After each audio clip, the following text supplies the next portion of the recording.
participei de muitas das iniciativas aqui, acho que já me citaram 2 vezes aqui hoje, né? Mas eu participei, ajudei o pessoal da Liga Empreendedora lá 12, 13 anos atrás, o Matheus Borges, o Thierry, o pessoal que fundou a primeira Liga Empreendedora de Universidades. Eu ajudei o pessoal lá no comecinho e estou sempre à disposição para ajudá-los. E na Baita a gente tem um programa de aceleração para startups de tecnologia. Além do meu sócio Bacarelli, que eu já citei, que é de computação também, eu tenho a Rosana Jamal, que também é da computação, ela é computação 78, ela foi diretora de P&D da Motorola, lá em Jaguariúna. Meu outro sócio é o Osvaldo, ele é engenheiro pelo ITA e ele foi dirigente de algumas empresas multinacionais aqui no Brasil. Então, a gente é uma aceleradora que basicamente só tem engenheiros e computeiros. Acho que essa é a nossa diferença. E a gente brinca de programar até hoje. Só que com o ChatGPT não precisa mais, né? Eu costumo dizer que ChatGPT é ferramenta de programador enferrujado. Mas um recado que eu queria dar muito importante para vocês sobre empreender hoje, né? É que com as IAs LLMs está muito mais fácil. Eu fiz um experimento na última semana de desenvolver um sistema de gestão de competências e eu fiz sozinho e eu fiz um sistema que é competitivo com sistemas empresariais por aí. Então, para vocês, eu sugiro o uso radical de IA, seja na estruturação da empresa, seja na oferta do que vocês vão oferecer. Porque se não tiver IA no produto, vocês já começam em desvantagem. É isso então, pessoal. Muito prazer, muito obrigado pelo convite, Marcos.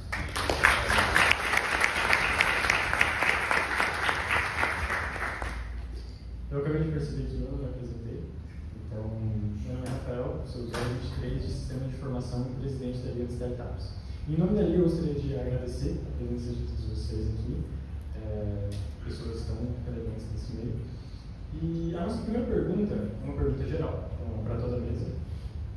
No Brasil, empreender ainda é um desafio por conta de fatores como burocracia, acesso a créditos, carga tributária e até mesmo a cultura de investimento. Na visão de vocês, quais são os principais obstáculos e também as maiores oportunidades para startups no Brasil hoje? Começando pela mesa. Gente, obstáculo, vamos combinar aqui, não tá fácil, né? Mas prefiro falar de oportunidade. Assim, a gente veio conversando no caminho para cá e o Brasil é continental, 250 milhões de pessoas, economia brilhante, um monte de problema para resolver, pessoas criativas, pessoas que recebem bem tecnologia, normalmente early adopters, condições geográficas culturais assim, únicas, né? Então nem tudo que é global está pronto e você absorve aqui sem adaptações, então tem muito espaço para resolver problema nesse ambiente. É difícil, mas também como a gente consegue, o espaço de mercado é gigante. O mercado financeiro é um dos mais inovadores do mundo. SUS, você tem dados integrados de saúde como em nenhum outro lugar. Então, assim, agronegócio, vou combinar que a gente tem uma oportunidade brilhante também. Então, eu prefiro não ficar olhando para questões tributárias, de investimento, econômicos, que a gente já vai ser calejado e pelo menos há 20 anos todo mundo aqui já vive isso, né? Então, acho que eu prefiro olhar o copo cheio. Muito legal, acho que relativo quando eu comecei a empreender também, essas facilidades também são bem bacanas, né? E de fato, é engraçado, a gente teve em Barcelona numa universidade, um projeto Unicamp, na Universidade de Barcelona, e uma das coisas que uma das pessoas do laboratório disse é que faltam problemas lá. Nossa, o pessoal vem com umas startups com uma ideia tão pequena, assim, sabe como é que eu melhoro a locação de equipamento fotográfico para festas, porque falta problema, né? Claro que evidentemente esse planeta é perfeito, mas assim, a gente tem muito mais problema para resolver do que eles, né? Isso, para um empreendedor, é oportunidade. A gente tem problemas graves e grandes para muita gente. Isso tudo são ideias que vocês podem explorar para trazer e transformar em startups. Então, acho que isso também olhando um pouco meio cheio. Claro, a gente tem aí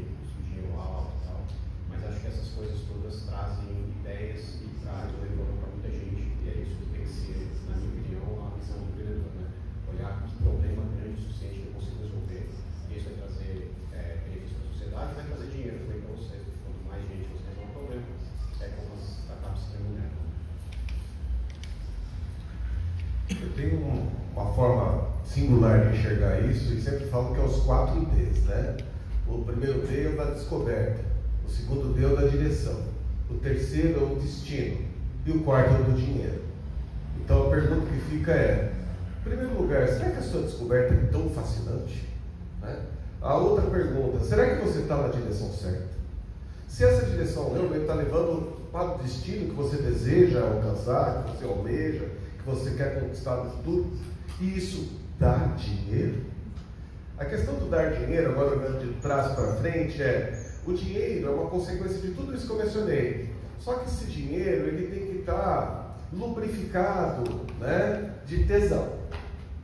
Porque se você não tiver tesão naquilo que está fazendo, esse resultado não é atraente, não é desejado. Dinheiro pelo dinheiro não traz resultado. Ele é uma consequência de uma paixão. E essa paixão se torna a sua razão de empreender. E empreender, antes de ser conhecimento, é principalmente comportamento. Então, você desenvolver as características do comportamento empreendedor são 50% do sucesso ou 50% do fracasso da sua jornada empreendedora. Seja num negócio tradicional, seja numa startup, né, passando pela ideação, tração, validação, né, decolagem, por aí vai. Antes de mais nada, você precisa se ver empreendedor. Você precisa sentir-se empreendedor. Porque você é a força motriz do seu negócio. Então, antes de olhar para fora, é muito importante você olhar para dentro. Nós do Sebrae temos uma preocupação muito grande com isso. Por uma razão muito simples. Porque o sucesso de vocês é o sucesso de dezenas, centenas de pessoas. O empreendedor, ele tem esse efeito, né? Esse efeito em escala, que é sensacional, né? Seja do ponto de vista econômico, seja do ponto de vista social, não importa, econômico, enfim, por aí vai. Mas o efeito negativo disso também é devastador. Por isso que nós apoiamos tanto a iniciativa empreendedora, dando o suporte necessário para que aquele ou aquela que pretende empreender tenha êxito. Porque a frustração, gente, é cara. Por isso que a cada 10, 4 fecham no primeiro ano. E quando fecham, gente, fecha a empresa, às vezes fecha o CNPJ e às vezes fecha o CPF também. Então, isso é algo que tem que ser levado em conta.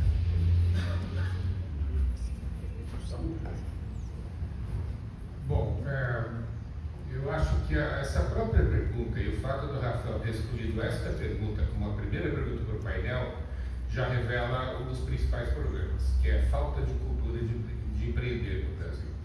Você não pode empreender começando com os problemas. Não se faz assim. Você vai empreender porque você quer resolver alguma coisa. Então, a cultura no Brasil é uma cultura um pouco distorcida, de você ver jornalistas comentando sobre empreender, e os jornalistas vivem falando dos riscos. De novo, é uma abordagem errada. Você não vai empreender nem por risco, nem por problema. Você vai empreender porque você quer resolver um problema e porque tem uma oportunidade. Então, o que está por trás disso é a falta de uma cultura empreendedora no Brasil. Quando a gente compara com os Estados Unidos, a gente vê aquelas historinhas do Calvin lá, abrindo uma barraquinha de limonada na frente de casa, né? A gente não faz isso aqui. As pessoas crescem lá nos Estados Unidos sabendo que existe um mercado de investimento em empresas. Aqui ninguém faz isso, é um negócio para doido, para especialista, mas as pessoas comuns não investem para ter retorno a partir de crescimento de capital de empresas. Tudo isso faz parte de uma cultura que privilegia emprego fixo e funcionalismo público. Então, a minha resposta é: o principal problema é a falta de cultura empreendedora. Perfeito. Eu tinha um cronograma para seguir, mas as respostas me trouxeram uma outra questão, que é uma questão atual dentro da linha de startups também, que é onde encontrar os problemas que pagam bem, a solução paga bem. Vocês comentaram bastante sobre essa questão de centralizar no problema. E atualmente a gente tem uma situação na Liga de Startups em que a gente pensa muito em B2C, porque ninguém trabalha, alguns trabalham apenas, e não tem contato com problemas das empresas reais. Onde que a gente pode achar esses problemas que a solução paga bem mesmo?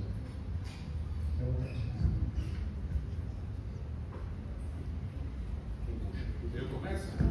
Bom, eu diria que, primeiro, a oportunidade tem em qualquer lugar. Hoje eu estava conversando com o Jefferson, que é um colega empreendedor daqui de Limeira, né? Ele estava investigando o modelo de negócio de pizzaria, né?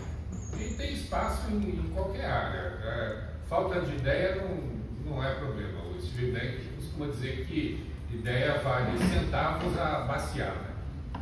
Então, é muito fácil ter ideia. A questão que eu acho interessante para se refletir em termos de empreender, eu tenho refletido bastante sobre a dinâmica que existe no assunto de valor. Então, a empresa só faz sentido ela existir se o cliente puder capturar valor. Se o que você faz, de alguma maneira, se transforma em valor para o cliente. Primeiro ponto. Agora, para que isso exista, para que o valor possa ser capturado pelo cliente, esse valor precisa ser produzido e entregue. E essa é a função da empresa. Agora, isso só é sustentável. Produzir valor, entregar valor e o cliente capturar valor, só é sustentável se a empresa capturar valor para ela. Então, uma dinâmica entre essas três perspectivas de valor. E eu digo que é uma dinâmica porque isso pode se alterar conforme o tempo, conforme a capacidade da empresa investir durante algum tempo sem capturar valor para ela mesma. Isso é o que a gente está vendo hoje muito nas startups, que se comenta que as startups ficam anos sem gerar lucro. Mas elas estão gerando valor para o cliente, elas estão se estruturando na produção e na entrega do valor, e quem está bancando essa estrutura é o investidor. Na medida em que elas cresçam o suficiente para dominar o mercado, elas vão poder capturar valor para elas. É o que a gente vê no Gmail, que parou de oferecer contas gratuitas para a empresa. E está cobrando bem caro. As contas que eu tinha corporativas de Gmail está virando uma continha importante na empresa. Então, essa dinâmica de captura de valor pelo cliente, produzir e entregar na empresa e a empresa capturar valor para si, me parece que é a grande questão de qualquer ideia de negócio. A minha percepção vem muito ao encontro daquilo que o colega falou, mas principalmente baseado no benefício percebido, né? Ninguém consome nenhum produto nem serviço, todo mundo consome um benefício. E esse benefício está relacionado ou ao nível de uma dor ou à geração de um prazer. Bom, isso está nos livros, não preciso falar sobre. Mas imagine, levando em consideração hoje o nosso modo de vida, né, que tem mostrado uma mudança sensível no nosso modo de viver, conviver e principalmente de interagir. Imagine os negócios como, por exemplo, vou falar daqueles que eu, inclusive, atuo na área, que é de alimentação fora do lar. A alimentação fora do lar, só para citar um exemplo bobo, tá? É o setor que mais cresce no país há uma década. E detalhe, ele cresce baseado em valores como convivência, conveniência, comodidade e conforto. Como o colega muito bem citou, a questão, por exemplo, das pizzarias, uma pizzaria delivery não vende pizza, tá? Ela vende esses 4 Cs que eu acabei de mencionar. Então, essa é a dor? Legal, está aí uma oportunidade. Nós precisamos entender a dor. E não podemos cair na cilada que a maioria dos startups se envolvem, né? Daqueles que estão à frente de uma startup. Se iludir ou se apaixonar pela sua ideia. Alguns ficam tão apaixonados, tão possessivos com a sua ideia, que acham que é a solução para todos os problemas e acabam caindo numa cilada. Nós testemunhamos isso diariamente. Nós temos um programa de aceleração, que é o START. O Sebrae é a maior aceleradora do país atualmente, tá? E quando nós nos deparamos aí nessa fase, no momento que nós vamos fazer a validação do produto, ou até mesmo do modelo de negócio, é assustador essa percepção. Porque aquele ou aquela que está à frente da startup, ele fica tão... eu vou usar uma expressão aqui que não é muito legal, mas tão entorpecido pela sua ideia, que ele perde a visão. O seu ângulo de visão se fecha tanto e ele não começa mais a perceber nem sequer o óbvio. E ele cai numa cilada, infelizmente. Então, ter clareza da dor do outro ou do prazer do outro é fundamental. Por isso que a gente fala da direção. Essa direção tem que estar clara. Você não é o fim, você é o meio. E aí você vai criar as soluções para que de fato isso se oportunize. Eu acho que a gente falou, tem bastante coincidência no que eu penso, né? Essa questão de você, o empreendedor está ali para servir, né? Para servir alguém, para servir, e esse espírito tem que estar muito, o empreendedor tem que estar imbuído disso. Então, servir a si mesmo, servir alguém, resolver alguma dor, está ali para olhar. E como é que você encontra essas dores, né? Se você tiver esse espírito, não é tão difícil, né? Dá dois exemplos de caminhos bem artificiais. Todo mundo conhece aquela historinha, não, eu tinha um primo, eu tinha um problema, ou eu mesmo encontrei um problema, no final não está tudo assim. Essa é uma história que todo mundo conhece, e às vezes isso tem sido mais raro, principalmente no B2C e no B2B. Provavelmente não vai ser um problema seu, né? Se você, jovem, vai empreender no B2B, que é uma grande oportunidade hoje, né? Duas histórias que eu escutei recentemente, né? Uma que é uma startup recente, que vale algumas centenas de milhões de dólares nos Estados Unidos. O cara que decidiu que queria abrir um negócio na área de esportes. E aí ele fez um sistema e estudou qual eram os esportes mais praticados no mundo. Um deles era ping-pong. Ele falou, olha, ping-pong não tem nenhuma grande empresa de ping-pong. Tem uma grande marca, assim, não é uma grande coisa. Ele abriu um espaço de ping-pong autônomo, baseado em tecnologia, que não tem quase nenhum funcionário, é tudo automatizado, e é uma empresa de uma centena de milhões de dólares.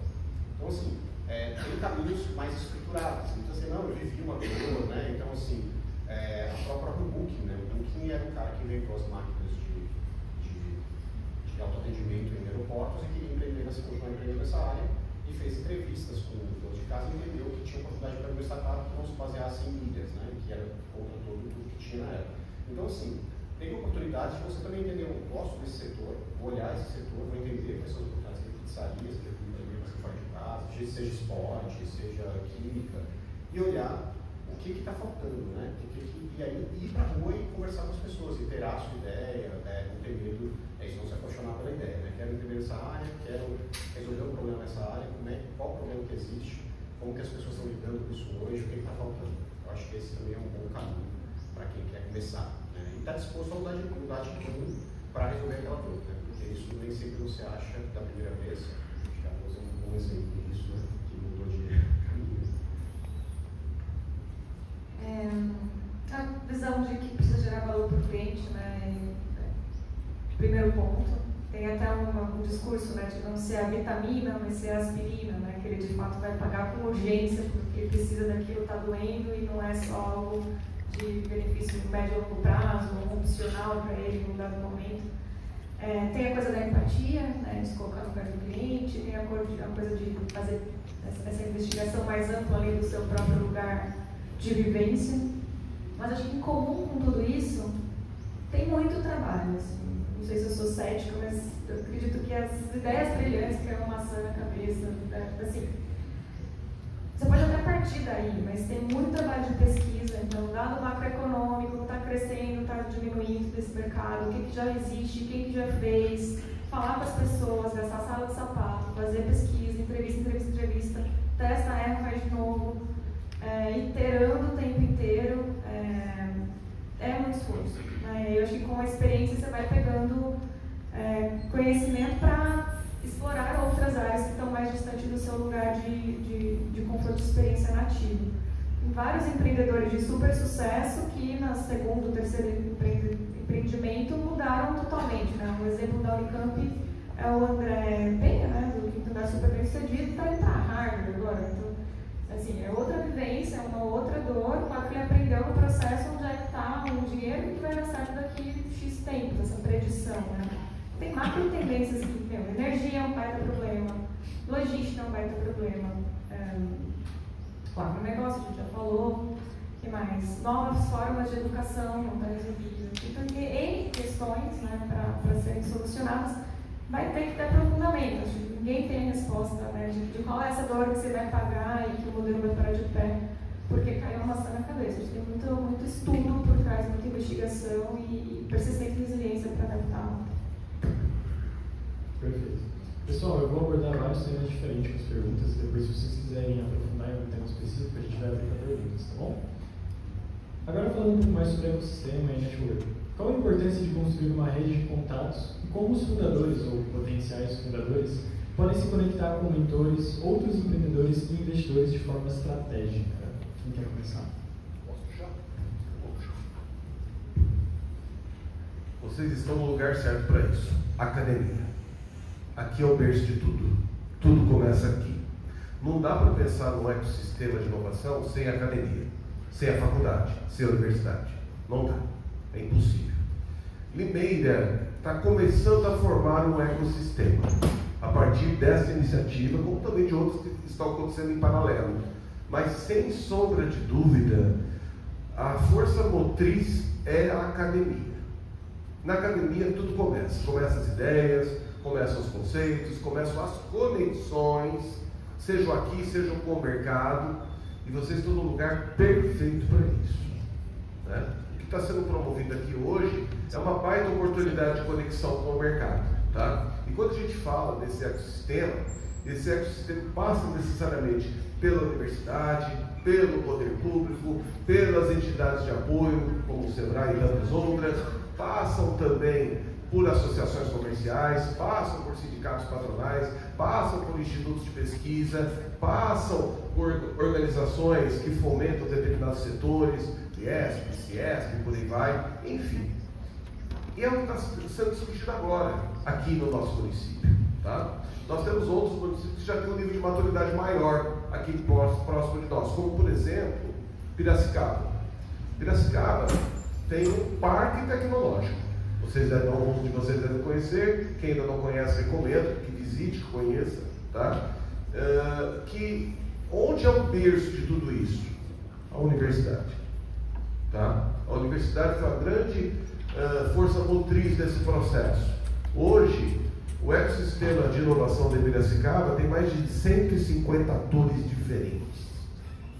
E é dinâmico. E ele é orgânico, ele não tem uma governança, ele simplesmente se retroalimenta.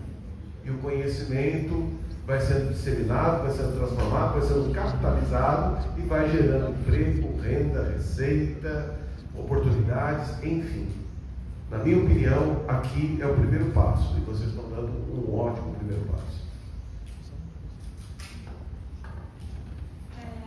Vou puxar um olhar um pouco diferente sobre o ecossistema, que parece que o ecossistema é uma entidade, assim, sempre participa. E minha visão é diferente no sentido de que quanto mais você de fato der, mais você recebe. Então, troca do valor. Então, legal, estou na universidade, mas se você ficar, né, sentado passivamente, tudo bem, você tem a rede de confiança ali para em algum momento dizer fiz um campo, vim de algum lugar. Você não tem muito crédito social, que a gente fala, né? Vejo as iniciativas da própria Liga, né? De promover um evento como esse, dia atrás, na cara para bater. O Eduardo me chamou para falar aqui, você deve ter recebido uns 50 não de outras pessoas, né? Um sim chegou, mas é muito tapa na cara. Mas ele estava lá, levando tapa, tentando, aprendendo, e na terceira edição disso aqui ele vai estar fazendo isso com muito mais tranquilidade. Então, acho que esse doar para o ecossistema também te traz uma força, né, de propulsão muito mais interessante, porque você vai ter moeda de troca, né, crédito social mesmo.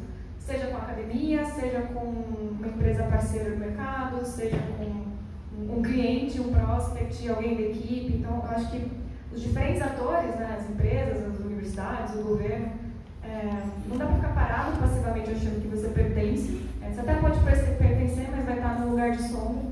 Tem que ter um movimento ativo e isso dá trabalho. Tem que ter um tempo, quando eu penso no Business Canva, né, aquele modelo de composição de negócio, acho que a gente menospreza muito a parte de parcerias. Porque é a única coisa que você consegue começar já tendo. Você não tem um valor muito claro, o cliente ainda não existe, você não tem canal, você não tem equipe, ainda não tem custo e não tem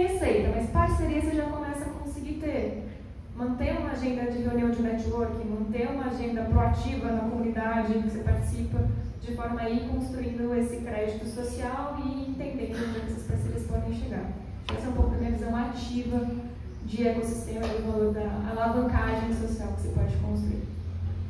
Uma coisa que eu concordo com, claro, né, é muito difícil essa construção de rede, né, você chama netweaving, né, você costurar a sua rede, né, e principalmente quando você é jovem, você tem pouca rede, né, você tem uma rede pequena, normal, né, você viveu em menos lugares, você frequentou menos coisas, mas você tem uma postura como empreendedor proativa em relação a isso te ajuda muito, e é difícil prever de onde vão vir as oportunidades, então assim, claro, né, tem lugares que você consegue ver que não vão vir oportunidades, mas às vezes uma conexão que é uma conexão, poxa, sei lá, eu achei interessante esse cara, porque ele tem uma rede de padarias, vou conversar com ele sobre gestão, como é que ele faz para gerir isso, porque é um tema que eu estou estudando, esse cara conhece um outro cara, que conhece outro cara, conhece outra pessoa, conhece outra moça, enfim, você vai costurando essa rede, criando uma rede diversa, quanto mais diversa melhor, porque quem trabalha numa grande corporação vai ter uma perspectiva sobre o assunto, quem tem uma startup pequena vai ter uma perspectiva que às vezes é mais valiosa do que quem tem uma startup grande, e isso é olhar as pessoas e principalmente, né, começar entregando algum valor para essa pessoa, né,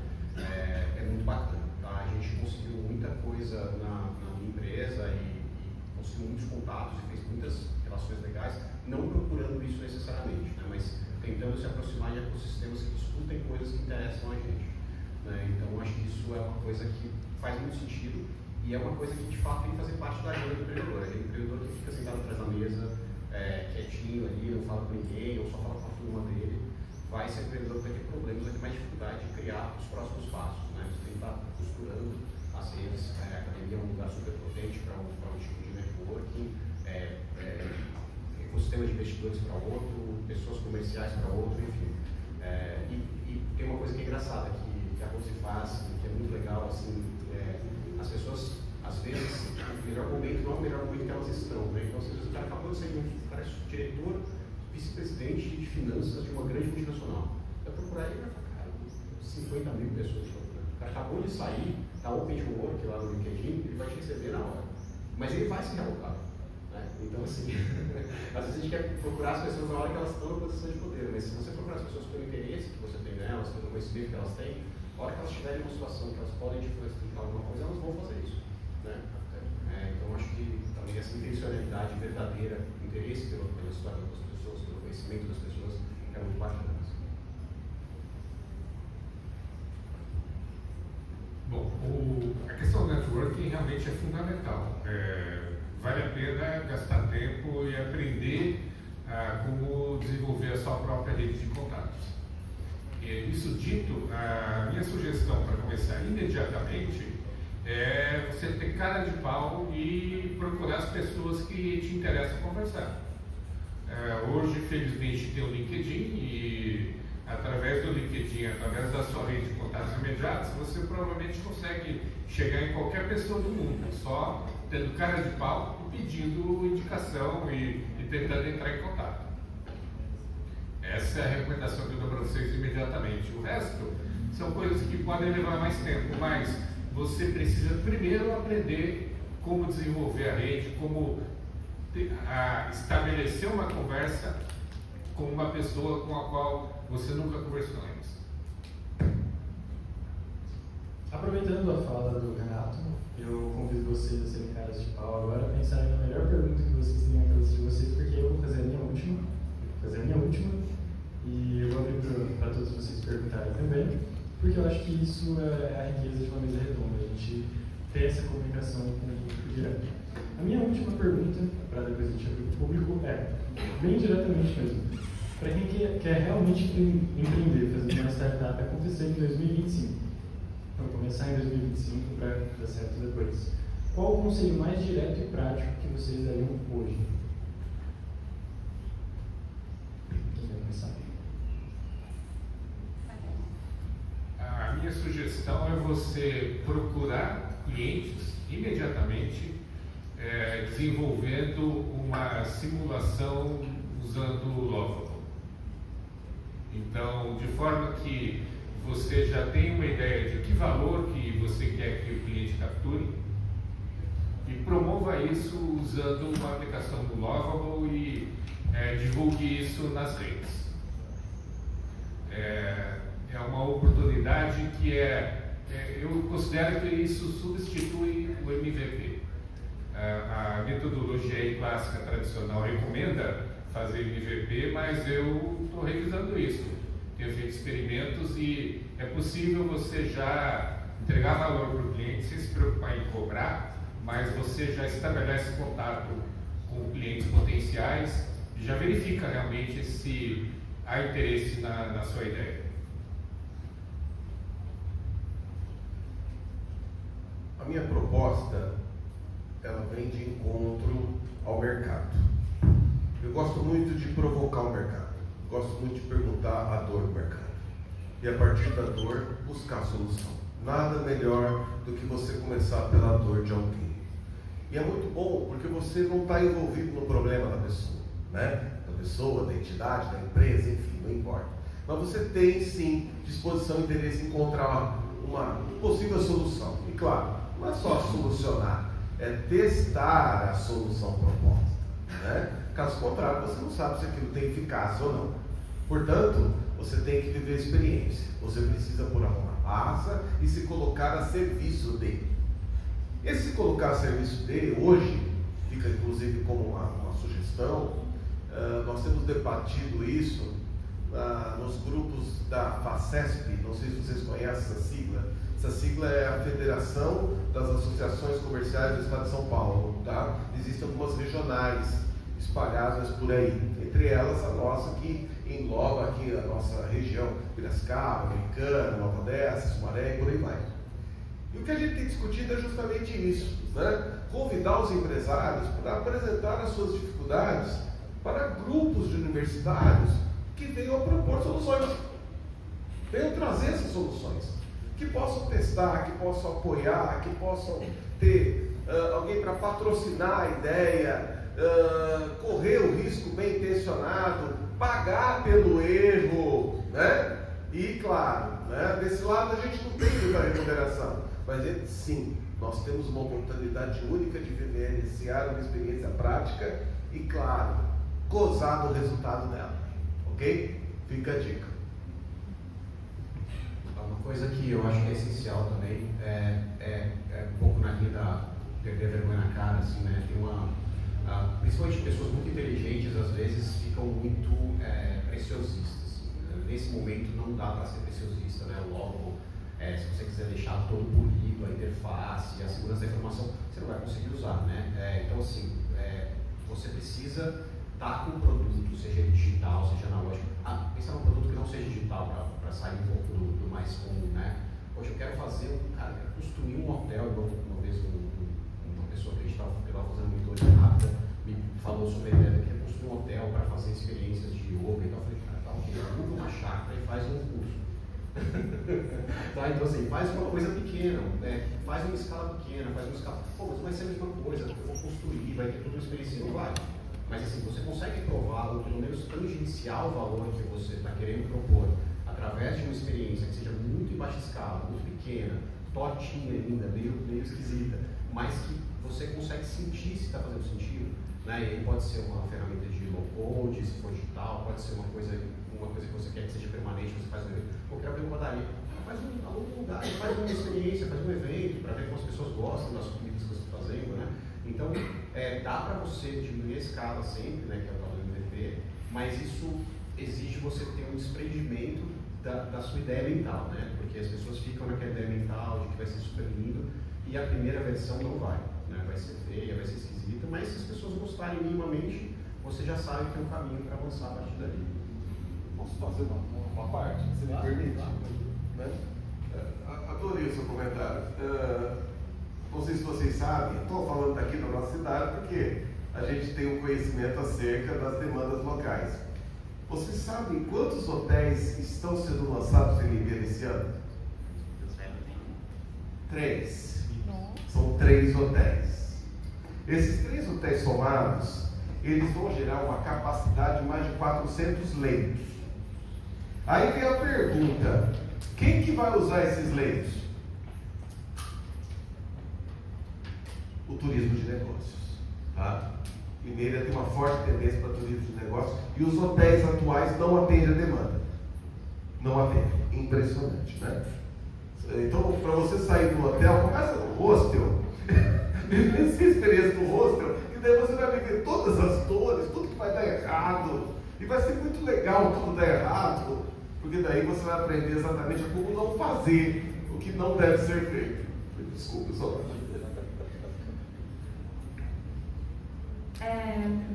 Para quem espera ter uma startup daqui a alguns anos, um sucesso começando agora, puxando um lugar um pouco diferente, eu acho que é começar por si mesmo, assim.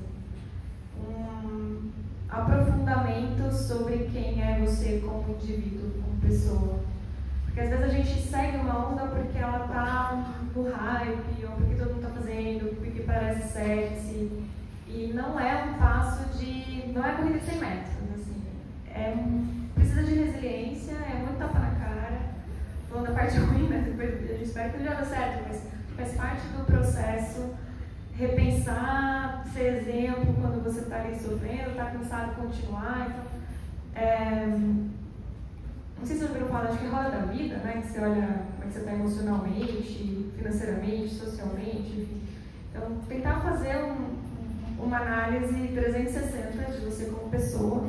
Então, financeiramente dá para segurar a onda, a família vai apoiar, você tem esse elo, né, social também. Do ponto de vista que você quer aprender, né, te desafia, faz sentido. Porque vão ter desafios, né? A proposta de valor pode mudar, a necessidade do mercado pode flutuar, mas no final, você, fundador, fundadora, vai estar na berlinda.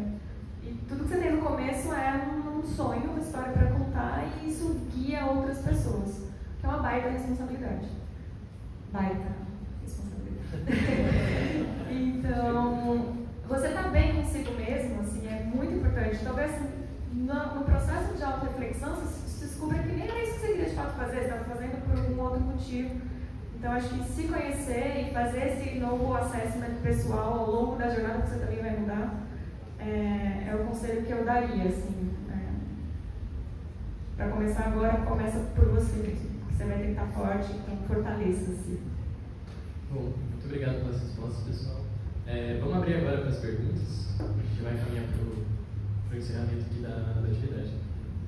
A primeira pergunta, ela vai um pouco falada sobre networking, como fazer, dar cara tapa e não ter vergonha, assim.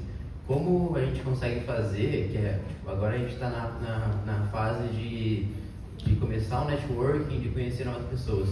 Como a gente consegue o networking sem parecer desesperado? Eu acho isso bem importante porque eu fui em um evento em São Paulo, da AWS, e tinham pessoas ali que pareciam desesperadas por emprego. E tava na cara delas assim, não, eu tô tipo, eu quero entrar em alguma empresa logo, tal, quem é você? Me indica na sua empresa. E você olha pra pessoa e fala, tipo, nossa, você tá desesperado mesmo. E até que você vê, tipo, dá até um passo pra trás, sabe? Tipo, tá muito desesperado, não vou falar tanto com ele assim, porque ele tem que colocar mais o pé no chão. Você tem alguma dica sobre isso? Vocês, tipo, eu vejo que até o LinkedIn, um tempo atrás, o selo Open to Work, ele virou meio que polêmica, por conta que os recrutadores, eles não recrutavam quem estava com o selo Open to Work por parecer desesperado, sabe? Tem alguma dica sobre isso?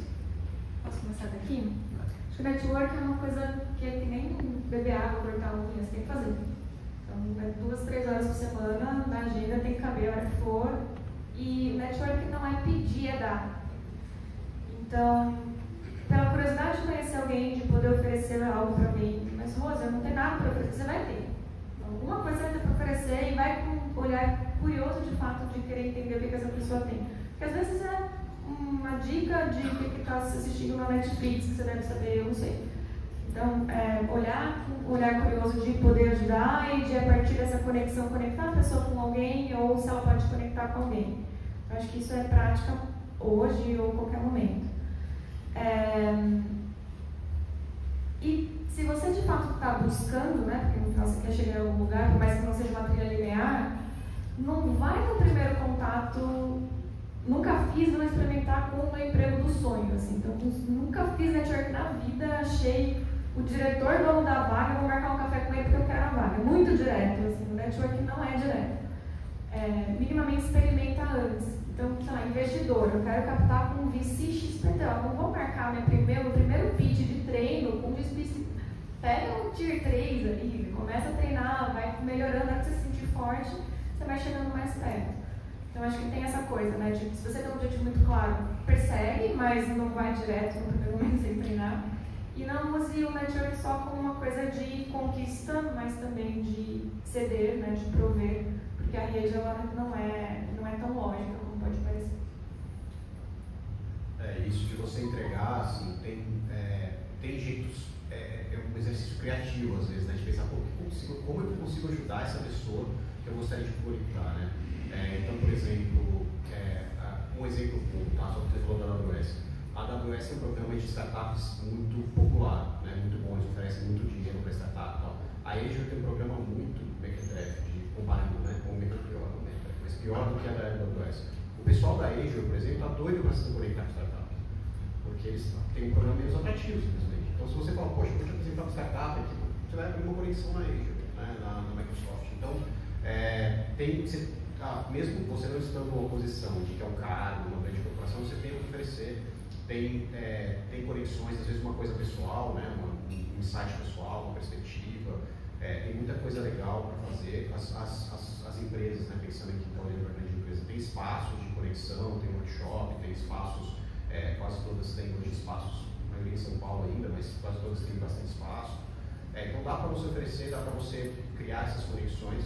Isso é super bacana, assim, né? Então acho que realmente ir construindo os caminhos e exercitar, né? Tem o Marcos Zuckerberg, quando ele estava numa fase de começar a se expor mais como CEO, né? Virou um cara mais de representação do que técnico, ele começou a aceitar, já era uma empresa enorme, o Facebook, ele começou a aceitar convites para dar palestras em pequenas universidades dos Estados Unidos. Claro, imagina, uma empresa grande, né? Ainda o Facebook de hoje, mas já era uma grande empresa, por quê? Porque ele queria treinar para falar para acionista, para investidor.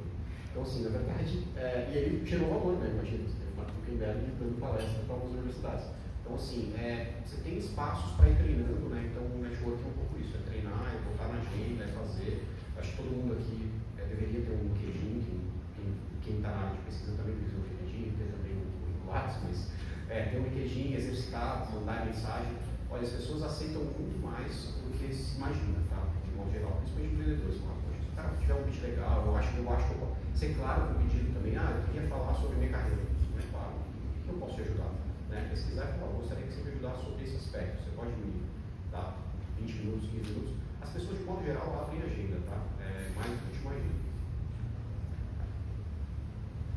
Eu vou de novo com a sopa de letrinhas, tá? Eu vou muito no surgir, sorrir, saudar, seduzir e somar. E isso envolve o quê? Envolve você participar, né? Você estar presente, se fazer presente. Eu vou participar de um evento, um encontro com um grupo. Vamos! Eu vou nesse lugar, eu vou nesse local, eu vou me apresentar e vou mostrar interesse pelos problemas e vou sim oferecer minhas sugestões, por que não? Mas é absurdo, não importa. Não importa. A cara de pau funciona bem, né? Nessa hora, use a sua cara de pau sim. Ela é fundamental para você criar essa habilidade. E isso é uma habilidade que se treina e se cria. Ela não está dentro de uma caixinha, você não compra ela, não é pílula. Não tem como. É que nem andar de bicicleta. Você vai ter que pedalar, vai cair, vai pedalar, vai cair, vai cair, vai pedalar de novo, até que de fato você tenha habilidade, experiência, e você chega na excelência. Esse é o caminho. Bom, se você fala sobre quem está procurando um emprego, né, eu consigo entender esse problema de a pessoa parecer desesperada. Mas isso é um problema para o pessoal de RH, para os recrutadores. E para quem está procurando emprego. Eu acho que não é o caso aqui, né? A gente está falando de quem quer empreender, né? E eu, pessoalmente, se chega um empreendedor para conversar comigo e está desesperado, eu não vejo problema, sinceramente.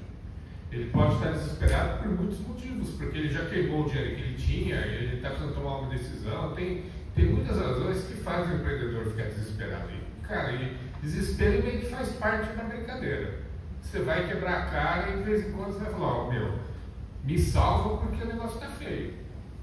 E eu não tenho problema nenhum com isso. Isso, para mim, na verdade, é ponto positivo, tá? O que eu vejo como sinal de alerta, primeiro, é quando o cara não consegue estabelecer um diálogo inteligente. E, para mim, isso, assim, realmente indica que a pessoa não vai ouvir cliente, não vai ouvir funcionários, não vai ouvir sócio, não vai ouvir parceiro, quer dizer, a pessoa não sabe lidar com outras pessoas. Esse, eu vejo como um problema mesmo, mas isso não tem nada a ver com o que você está dizendo. Para mim, se a pessoa chegar de maneira interessada, objetiva, e ele já fez lição de casa, cara, eu atendo qualquer pessoa que vier conversar. Entendi, muito obrigado, viu? Bom, alguém tem mais alguma pergunta?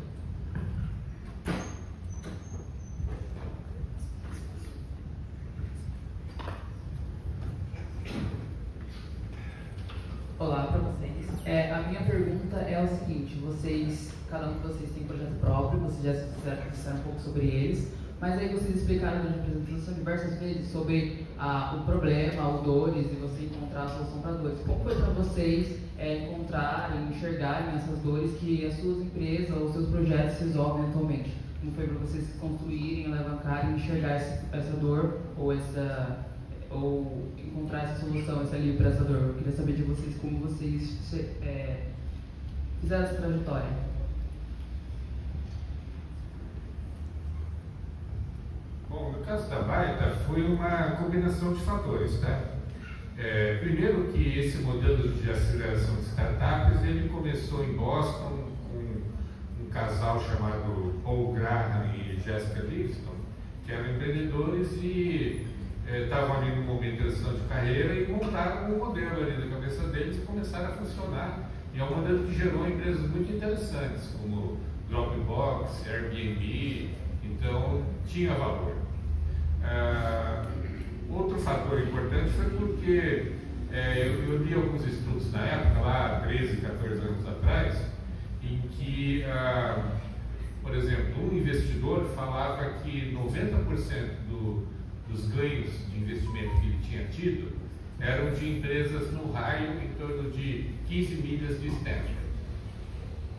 E eu achei que a Unicamp tinha, lá em Campinas, tinha a mesma oportunidade. Além disso, eu li muitas histórias de empreendedores e eu entendi que é um negócio meio que de uma pessoa mais experiente ajudando os menos experientes. Isso também se concretizou no comecinho do Unicamp Ventures, quando o César Gon anunciou que a CIT estaria passando de 100 milhões de reais de faturamento por ano. E ele falou que levou 15 anos para isso e que ele achava que se ele tivesse tido apoio de empreendedores mais experientes, teria sido muito mais rápido. Então, a junção desses fatores me fez pensar que uma organização que fosse conjugar esses fatores todos teria oportunidade de se desenvolver. Eu vou buscar recurso na literatura para essa resposta, né? Steve Blank, ele tem uma obra chamada Job to be Done, trabalho a ser feito. O trabalho a ser feito é justamente o desafio da dor, de como solucionar um problema. Solucionar um problema dói, é difícil, nem sempre é fácil, né? Uma pessoa pode, né, ter auxílio de N formas através de N maneiras diferentes, né? Eu estou com calor, eu posso pular na água, eu posso me colocar na frente do ventilador, posso estar no ar-condicionado. De todas essas maneiras ele vai aliviar o calor, né? Mas qual é mais custosa, qual é mais onerosa, qual que é mais difícil, qual que leva mais tempo, qual que traz alívio imediato ou não? Esse é o desafio. É você conseguir entender de que forma você vai encontrar a melhor maneira de resolver um problema. Eu sei que tem problemas que fascinam, tem problemas que você abomina, eu sei, e tem problemas que dão medo, né? Os que dão medo são os piores, porque daí você já cria uma barreira para resolvê-los, que é o próprio medo em si. Mas, a partir de métodos, você consegue sim criar N possibilidades de soluções. E eu acho que é aí que está, na verdade, o grande brilho. É você investigar e buscar essas alternativas, para que de fato você venha testá-las, validá-las, comprová-las ou não. O que você acha bom joga fora, o que acha bom põe para dentro, o que acha ruim joga para fora e faz acontecer. É claro que dentro do nosso contexto aqui, nós estamos aqui em 4 profissionais e nós temos 4 profissionais com características muito parecidas, porém com competências muito diferentes, né? Eu no meu caso, por exemplo, eu tive a oportunidade de começar a empreender muito cedo. E ao longo do empreendimento, eu notei que necessariamente eu não era o melhor dono do negócio. Então, eu fui para fora do meu empreendimento e fui buscar conhecimento. Fui buscar conhecimento, me especializei na minha área, né, que é gestão empresarial, e a partir daí desenvolvi uma carreira. E depois eu voltei para o mesmo negócio, depois de algum tempo, assumindo a direção desse negócio, só que não mais numa posição como um comerciante, né? Ou como gestor, ou como diretor, ou como CEO. Né? Meus papéis mudaram. Então, eu acho que é muito interessante você encontrar, dentro desse contexto, principalmente aquilo que você entende que faz seu olho brilhar, aquilo que necessariamente você sabe que faz muito bem, aquilo que você sabe que vai impactar demais na vida do outro e que isso te dá um prazer enorme, independentemente do dinheiro, tá? O dinheiro vem, ele vem, é natural que ele vem. E ao mesmo tempo, saber qual que é o valor e o impacto para a outra parte. Valor e impacto hoje é a maior moeda de troca que existe. O dinheiro só amplifica tudo isso. Então, assim, eu acho que difere das competências do indivíduo, das condições do meio e, claro, né, da necessidade que é imposta, tá? Só para fazer um parênteses rápido, né? Nós estamos falando aqui de algumas áreas que hoje criam oportunidades. Uma área que particularmente me fascina bastante é a questão da ciência do envelhecer, chamada de envelhecência, né? Nós estamos envelhecendo muito rápido, e eu vejo que ainda a gente não está pronto para lidar com isso, né? Ou estando idoso, ou cuidando de um idoso, né? Isso eu vejo como uma grande oportunidade de negócio. Aliás, a profissão da década, para quem não sabe, foi cuidador de idosos, tá? Por que cuidador de idosos, né? Aí vocês vão investigar e vocês vão entender o porquê disso, ok? Eu acho que essa busca de onde investir o seu tempo, né, que é o único ativo que você não consegue comprar de volta, né? Então, acho que é importante você pensar direitinho nisso. Eu acho que tem um pouco pessoal, as pessoas são mais ou menos, se respeitam mais ou menos no sentido assim de, não se respeitam, né, mas estão dispostas a fazer coisas que gostam mais ou menos, né? Eu sempre me movi para o que me deixava curioso, né? Então eu gostava de comunicação e queria empreender nessa área. Poxa, mas era a melhor oportunidade, eu busquei dentro dessa área, essa foi a minha lente, né? A minha lente foi essa. Né? Então depende, tem gente que é mais livre, fala, não, poxa, pode ser, de repente, negócio, saúde, eu quero, minha vontade, minha vocação é resolver esse tipo de problema, eu quero trabalhar com uma coisa social. Então, tem vários caminhos, tá? Tem gente que é mais oportunista, no sentido neutro da palavra, né? Não é negativo, mas oportunista, né? Poxa, eu quero um negócio que vai ser grande, eu estou fazendo uma coisa que seja muito grande, né? Vou procurar uma oportunidade de mercado. É importante, independente de qual seja o caminho de escolher a dor, que você se sinta confortável fazendo aquilo, porque nem todo dia vai ser bom, né? Se você pensar, não, vou se sentir confortável porque isso vai ser um sucesso e tal, talvez não seja a melhor escolha, porque boa parte dos dias não vai ser um sucesso. Então é importante que você goste de fazer o caminho, né? De construir o caminho, né? E esteja preparado ou preparada para isso, né? Então eu acho que cada um vai ter o seu processo, mas é importante que você tenha uma vontade de realizar aquilo, de servir aquelas pessoas, aqueles clientes, sejam empresas, sejam pessoas, sejam, enfim, o que você escolher, você tem vontade de fazer aquilo, sinta orgulho de fazer aquele processo de trabalho, que aí vai ser a sua chance de sucesso vai aumentar muito. Você vai ter mais prazer em trabalhar longas horas, que vão ser necessárias, vai ter prazer, não prazer, mas também menos dor de encarar dias ruins.